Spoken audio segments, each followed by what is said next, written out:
नमस्कार, जन्मू candy live से सरोसिना Navratri special के नए एपिसोड में आपका स्वागत है। नवरात्रि केवल पूजा पाठ और उत्सव का पर्व नहीं, बल्कि ये नारी शक्ति, रचनात्मकता और आत्मविश्वास का उत्सव भी है। आज हम जिस शख्सियत से बातचीत करने जा रहे हैं, वे केवल एक फैशन डिजाइनर ही नहीं, बल्कि कला और संस्कृति को नए अंदाज में प्रस्तुत करने वाली प्रेरणादायक महिला है। उन्होंने कपड़ों के जरिए महिलाओं को केवल सुंदर ही नहीं, बल्कि आत्मनिर्भर और आत्मविश्वासी बनाने का प्रयास हमेशा किया है। तो आइए स्वागत करते हैं हमारी आज की खास अतिथि रूबी बनवाल जी का, और जानते हैं उनकी रचनात्मक यात्रा, उनके अनुभव और वह दृष्टिकोण जिससे फैशन केवल कपड़ों तक सीमित नहीं, बल्कि नारी शक्ति का प्रतीक बन जाता है। आपको फैशन डिजाइनिंग में आने की प्रेरणा कहाँ से मिली?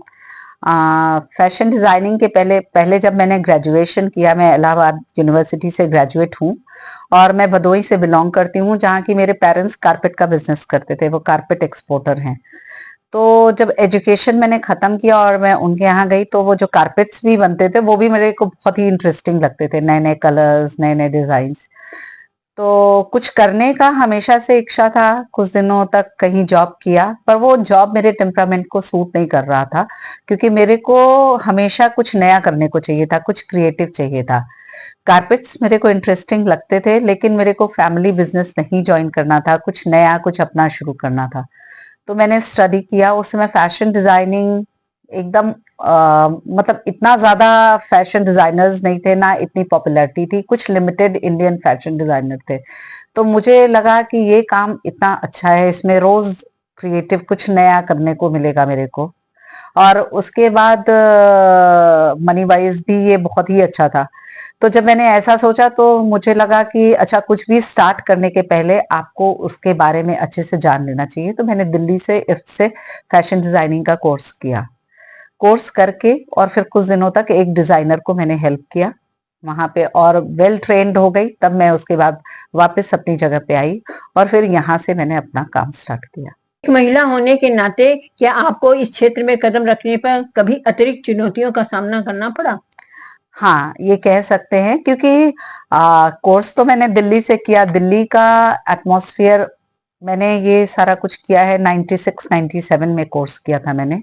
तो उस समय दिल्ली का जो वातावरण था वो एकदम डिफरेंट था, लेकिन बनारस अभी फैशन से बहुत परिचित नहीं था। प्लस एक लेडी बिजनेस स्टार्ट कर रही है, तो ये बहुत बड़ी चीज थी। वो भी हथुआ मार्केट में मैंने अपना बुटीक फर्स्ट स्टार्ट किया था।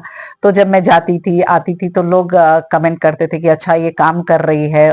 उस समय का माहौल बिल्कुल डिफरेंट था। और फिर आप वर्किंग हो, तो ऑब्वियसली आपको ड्रेसअप डिफरेंट करना पड़ता है। आप पूरे टाइम मूवमेंट में रहते हो, तो आपको कपड़े उसी अकॉर्डिंगली पहनने पड़ते थे। तो वो भी एक कमेंट का विषय होता था। प्लस जो है, बनारस में जो लेबर क्लास भी था, वो भी उस समय इतना ट्रेन नहीं था कि हाँ, किसी महिला से वो जो है ऑर्डर्स लेके प्रॉपर काम कर सके। तो धीरे धीरे लोग एजुकेट होते हैं, धीरे धीरे माहौल बदलता है। अब तो ये परेशानियां नहीं है, लेकिन इनिशियली बहुत ज्यादा आती थी कि एक जिसको कह सकते हैं कि अब तो महिला पुरुष वाला प्रश्न रह नहीं गया, लेकिन उस समय एक पुरुष प्रधान व्यापार क्षेत्र में एक महिला की एंट्री थोड़ा डाइजेस्टिव, लोग कम डाइजेस्ट कर पाते थे। आपकी डिजाइनिंग शक्ति को देवी शक्ति या भारतीय परंपरा से कैसे प्रेरणा मिलती है? डिजाइनिंग शैली को देवी शक्ति की आप बात करेंगे, तो देवियां ही मेरी डिजाइन्स जो ज्यादातर बेस्ड है, वो देवियां ही धारण करती हैं। और ऑब्वियसली भारतीय परंपरा से तो आपने देखा, मेरे स्टोर का नाम ही पहले हमने अनन्या नाम से स्टार्ट किया था। अनन्या देवी दुर्गा का ही नाम है, जिसके जैसा कोई ना हो। और दूसरी बार जब हमने उसको शिफ्ट किया, तो जरदोजी स्टोरी, जरदोजी एकदम ट्रेडिशनल जो एम्ब्रॉयडरी पैटर्न है उसके उस पे नाम रखा है, क्योंकि हम ट्रेडिशनल शादी वाले उस पे ज्यादा फोकस करते हैं। और नारी तो देवी है ही, तो देवियों का सजाने का मतलब ही है कि देवी शक्ति के लिए हम फैशन का काम कर रहे हैं। आपके अनुसार क्या फैशन महिलाओं की नारी शक्ति को व्यक्त करने का एक माध्यम हो सकता है? यस, दिस इज ट्रू कि फैशन भी नारी शक्ति को व्यक्त करने का माध्यम हो सकता है। आप जैसे मूवीज देखते हैं, तो उसमें आपको रोमांस दिखाना है या कुछ आप देखते हैं ना, कपड़ों का बड़ा असर पड़ता है।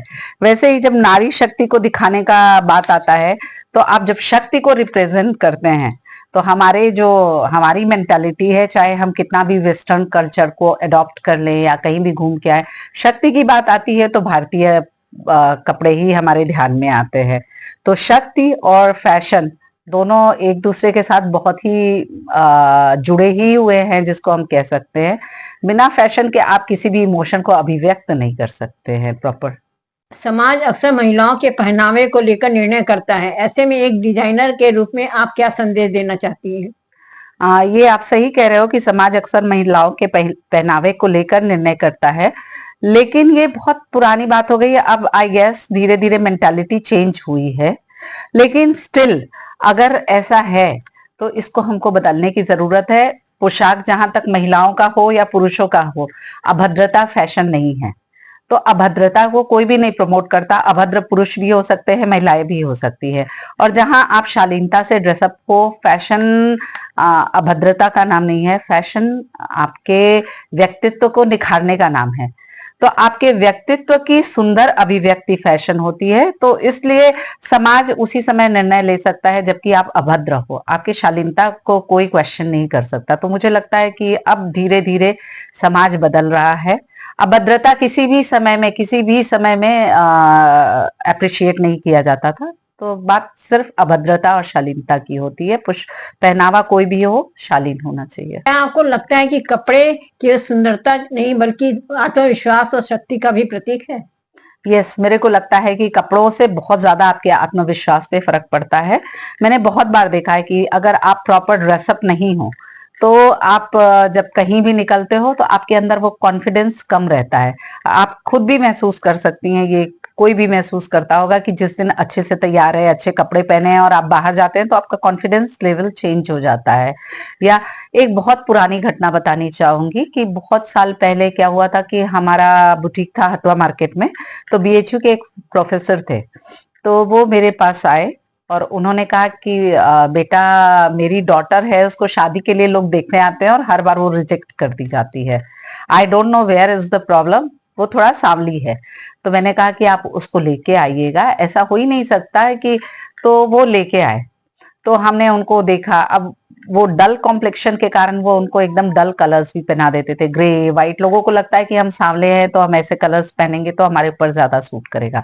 तो हमने कहा कि आप जब नेक्स्ट टाइम आप किसी को भी मिलने जाएंगे तो आप हमसे बस ड्रेस बनवा के पहनिएगा। तो हमने उनके लिए ड्रेस बनाया। अच्छा, उसके ये बहुत बड़ा मतलब ये खुशी भी देती है कि 4 दिन बाद वही प्रोफेसर साहब आए और मिठाई का डिब्बा लेके आए कि आपकी ड्रेस के कारण हमारी बेटी की शादी फिक्स हो गई। तो ये बात ड्रेस की नहीं थी, ना लड़की चेंज हुई, ना जो सिचुएशन थी वो चेंज हुई। बस ये था कि वो कपड़ा इतना सुंदर था कि उसको पहन के ऑब्वियसली लड़की के अंदर कॉन्फिडेंस आया होगा और वो उनको ज्यादा अच्छी तरह से मिल पाई होगी। तो ये एकदम सच है कि आत्मविश्वास जो है फैशन से आता है। आप अच्छे कपड़े पहनेंगे तो आप आत्मविश्वास और अंदर से एक कॉन्फिडेंस जब आता है तो आप शक्ति का प्रतीक ही होता है ये। इस क्षेत्र में आपको किन संघर्षों से गुजरना पड़ा और आपने कैसे पार किया? हाँ, ये अब कोई भी चीज जहां आप प्रोडक्शन से इन्वॉल्व होता है, आप प्रोडक्शन कराते हो, तो उनमें संघर्ष तो बहुत ज्यादा है, कई लेवल्स पे है। जब आप काम इनिशियली स्टार्ट करते हो तो कभी कभी आपको फाइनेंशियली भी स्ट्रगल करना पड़ता है। दूसरी चीज, ये लेबर ओरिएंटेड काम है, तो कई बार क्या होता है कि आप तो टाइम बाउंड हो, लेकिन लेबर आपका कोऑपरेट नहीं करता तो आप बहुत ज्यादा मुश्किलों में पड़ जाते हो। तो ऐसे में जो मैंने एकदम शुरू में आपको कहा ना कि किसी भी काम को करने के पहले आपको उसको बहुत अच्छे से सीख लेना चाहिए, ये बहुत इंपॉर्टेंट है, और ट्रेन होना चाहिए। किसी को कुछ दिन असिस्ट करने का खाली मतलब ही यही था कि आप अच्छी तरह से उस काम की हर बारीकी को समझ लो। तो कई बार ऐसे मौके भी आए कि हमारा टेलर या मास्टर, उनको वो चीज नहीं आती थी, उनको मेरे को सिखाना पड़ता था, क्योंकि बनारस में उस समय लोग ट्रेन नहीं थे फैशन आइटम्स बनाने के लिए।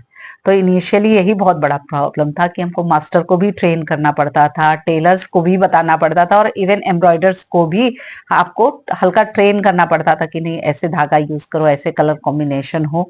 तो ये सारे बहुत ज्यादा मुश्किलें आती थी। लेकिन अब धीरे धीरे मेरा वर्कशॉप चूंकि सेट हो गया है तो अब थोड़ी मुश्किलें कम हो गई हैं, लेकिन होता है। और मार्केटिंग ऑब्वियसली अपने आप में एक संघर्ष है।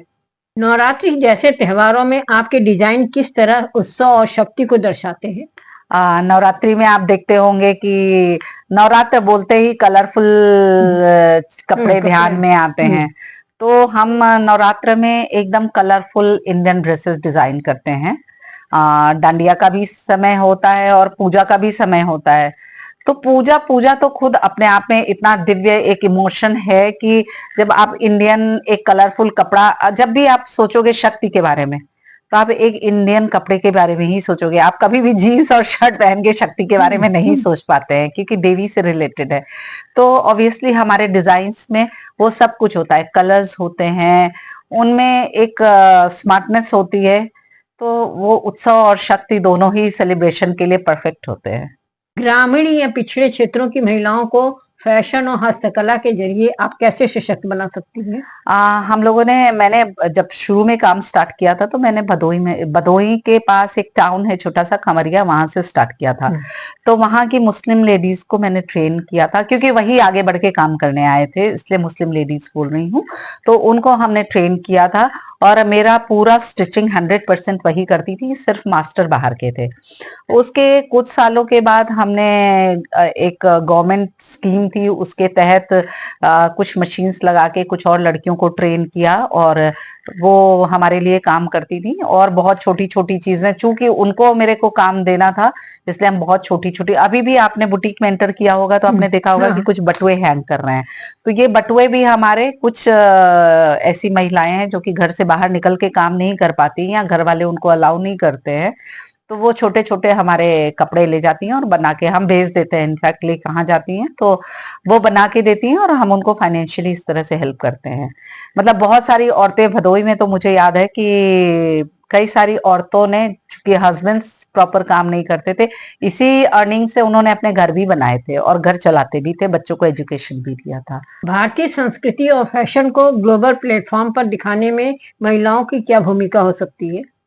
भारतीय संस्कृति और फैशन को ग्लोबल प्लेटफॉर्म पे तो महिलाएं बहुत ज्यादा दिखा रही हैं, उन्हीं की मेन भूमिका है। आप समझे तो पुरुष धोती और कुर्ता पहन के आपको ग्लोबल इंटरनेशनल प्लेटफॉर्म पे नहीं दिखेंगे, पर महिलाएं साड़ी पहन के दिखती हैं। आप देखते होंगे कांस फिल्म फेस्टिवल होता है या बड़े बड़े जितने भी इंटरनेशनल उसमें ग्लोबल उसमें अभी हो रहा है, इंडियन लेडीज जितनी है, इवन बॉलीवुड एक्ट्रेसेस भी इंडियन ड्रेसेस को और फैशनेबल वे में रिप्रेजेंट कर रही है। मतलब वो इंडियन फैशन ही रिप्रेजेंट करती हैं। वहां आप जहां भी देखेंगे बड़े फैशन शोज हो रहे हैं, बड़े फैशन डिजाइनर्स के शोज जो बाहर भी हो रहे हैं, विदेशों में भी हो रहे हैं, उनमें उनका फोकस इंडियन गारमेंट्स पे ही है। इंडियन कपड़े ही बनाते हैं वो फैशनेबल तरीके से, जो कि हर कोई पहन सके इजीली, चाहे वो वेस्ट से हो चाहे इंडिया से हो। आने वाली पीढ़ी की लड़कियों को आप फैशन डिजाइनिंग में करियर बनाने के लिए क्या सलाह देना चाहेंगी? It's a very good profession. आप हर समय कुछ नया कर सकते हैं। आप कई लोगों को अपने काम के जरिए और कई फैमिलीज चला सकते हैं और लोगों को भी आपके जरिए काम मिल सकता है। और आप अपना घर परिवार देखते हुए भी ये काम कर सकते हैं, ये इसका सबसे प्लस पॉइंट है। तो fashion designing is a very good profession for girls, उनको जरूर करना चाहिए। अगर आपको नारी शक्ति को एक फैशन डिजाइनिंग में व्यक्त करना हो तो वह डिजाइन कैसा होगा? मेरा पर्सनल कॉन्सेप्ट जो है, अगर मेरे को नारी शक्ति को फैशन डिजाइन में व्यक्त करना हो तो मैं सबसे पहले बहुत ही सुंदर एक ट्रेडिशनल साड़ी सोचूंगी, उसके साथ एक बेल्ट सोचूंगी और उसके साथ मतलब उसको पहनने का तरीका ऐसा हो कि मूवमेंट में कहीं कोई रिस्ट्रिक्शन ना हो और उसके साथ वो सारा काम भी कर सके और देखने में बेहद खूबसूरत लगे।